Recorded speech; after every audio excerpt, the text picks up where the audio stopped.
Keluarga Wijaya yang telah menurunkan generasi demi generasi adalah keluarga yang sangat terhormat. Tetapi di balik kemewahan yang mereka nikmati, ada cerita yang jarang terkenal. Di rumah besar mereka, terdapat sebuah ruangan yang tidak pernah dibuka oleh siapapun, kecuali anggota keluarga yang sangat tua. Ruangan itu dikenal sebagai kamar hitam. Tidak ada yang tahu apa yang ada di dalamnya. Tetapi orang-orang di desa percaya bahwa itu adalah tempat terkutuk, tempat di mana satu perjanjian gelap dibuat pada zaman dulu. Suatu malam, setelah kematian kakek dari keluarga Wijaya, terjadi sebuah peristiwa yang tak terduga.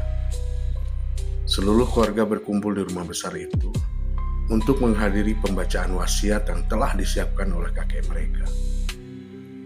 Seluruh anggota keluarga, dari yang paling muda hingga yang paling tua, hadir dengan harapan mendapatkan bagian warisan yang layak. Tiba pada suatu malam, anggota keluarga yang lebih tua mulai merasa gelisah. Mereka merasakan suatu kekuatan gelap yang menyelimuti rumah tersebut. Ada yang mengatakan bahwa warisan yang akan dibagikan bukanlah sesuatu yang bisa didapatkan dengan mudah. Ada yang harus membayar dengan harga yang sangat mahal untuk itu. Dan akhirnya pembacaan wasiat dimulai. Semua orang menunggu dengan cemas. Ketika wasiat dibacakan, ternyata ada satu syarat yang tak pernah diduga oleh siapapun. Warisan hanya bisa diberikan kepada satu orang yang berani membuka kamar hitam dan mengungkapkan isi dari ruangan terlarang itu. Namun kakek mereka yang menyimpan semua rahasia keluarga tidak pernah menyebutkan apa yang terjadi pada mereka yang membuka kamar tersebut. Arka, yang dikenal sebagai orang yang ambisius dan berani, memutuskan untuk mengambil tantangan itu. Aku yang akan membuka dan mendapatkan warisan ini, ucapnya dengan penuh percaya diri. Meskipun beberapa anggota keluarga mencoba menahannya, namun Arka tetap bersikeras. Sudah, kalian diam semua. Jangan ada yang menghalangiku, hardik Arka. Dengan langkah tegap, Arka menuju pintu kamar hitam. Di hadapannya, pintu itu tak tampak lebih besar dan lebih mengerikan dari sebelumnya. Terkunci rapat dengan sebuah rantai besar yang terlihat seperti tidak pernah disentuh oleh siapapun dalam beberapa dekade. Ketika Arka menyentuh kunci, sesuatu yang aneh terjadi. Suatu gemuruh terdengar dari dalam rumah, dan angin yang tiba-tiba berhembus kencang membuatnya terkejut. Dengan tekad yang kuat, Arka memutar kunci dan membuka pintu itu. Begitu pintu terbuka, hawa dingin yang menusuk tulang langsung menyambutnya. Di dalam kamar itu, hanya ada sebuah meja kayu besar dengan sebuah buku tua di atasnya. Buku itu tampak telah berusia ratusan tahun, dengan sampul kulit yang sudah mengelupas dan tulisan yang hampir tidak terbaca lagi. Ketika tangannya menyentuh buku itu, seketika itu juga tangannya gemetar. Begitu halaman terbuka, seketika ruangan itu dipenuhi oleh suara bisikan yang tidak jelas. Suara itu terdengar seperti jeritan dari masa lalu, suara yang meminta tolong, dan suara yang seolah berasal dari jiwa-jiwa yang terperangkap di dalam kamar itu. Tiba-tiba, Arka merasakan sebuah tangan dingin menyentuh bahunya. Ia berbalik dan melihat sesosok wanita tua pucat dengan mata kosong dan tubuh yang terbungkus kain lusuh.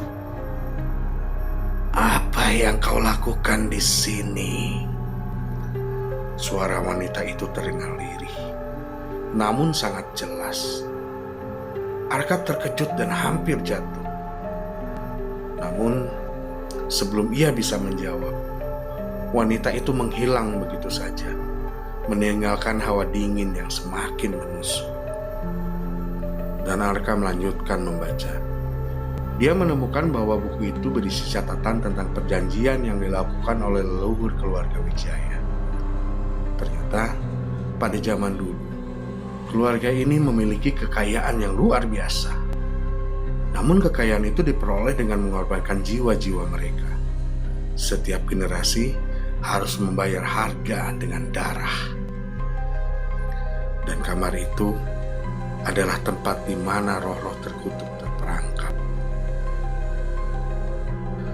Arka mulai merasa bahwa dirinya telah terjebak dalam gua. Tiba-tiba, suara pintu yang tertutup keras terdengar. Pintu kamar hitam tertutup dengan sendirinya. Dan Arka merasakan tubuhnya semakin berat. Ia mulai merasa seperti ada sesuatu yang menariknya ke dalam kegelapan. Ketika ia mencoba berteriak, suara tidak keluar. Segala usahanya sia-sia. Tanpa terasa, dia mulai merasa pusing dan terjatuh di atas lantai dingin. Matanya mulai gelap. Dan ia mendengar suara-suara lain. Suara yang bukan berasal dari ruangan itu, tetapi suara dari dalam dirinya sendiri. Suara yang memanggilnya, mengundangnya untuk bergabung dengan mereka yang telah terperangkap. Pada akhirnya, Arka tidak pernah kembali. Keluarga Wijaya yang menyaksikan kejadian itu hanya bisa terdiam. Mereka tidak tahu lagi apa yang harus dilakukan. Mereka tahu bahwa sudah terlambat.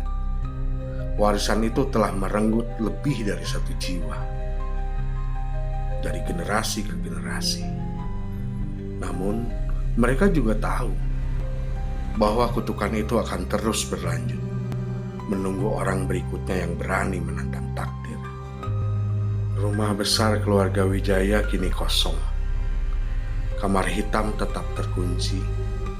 Dan kisah ini hanya akan menjadi cerita yang akan diceritakan turun-temurun sebagai peringatan bagi mereka yang ingin mengambil warisan yang terlalu mahal harganya. Dan di dalam kegelapan itu, Arka dan leluhur lainnya akan tetap terperangkap. Rumah besar keluarga Wijaya tetap berdiri megah. Namun, tak ada lagi orang yang berani ke sana. Rumah itu tetap menunggu untuk menambah jumlah mereka yang terjebak dalam petaka warisan yang tak terhindarkan, dan akan tetap menjadi rumah kutukan, menjadi petaka sebuah warisan yang harus dibayar dengan darah.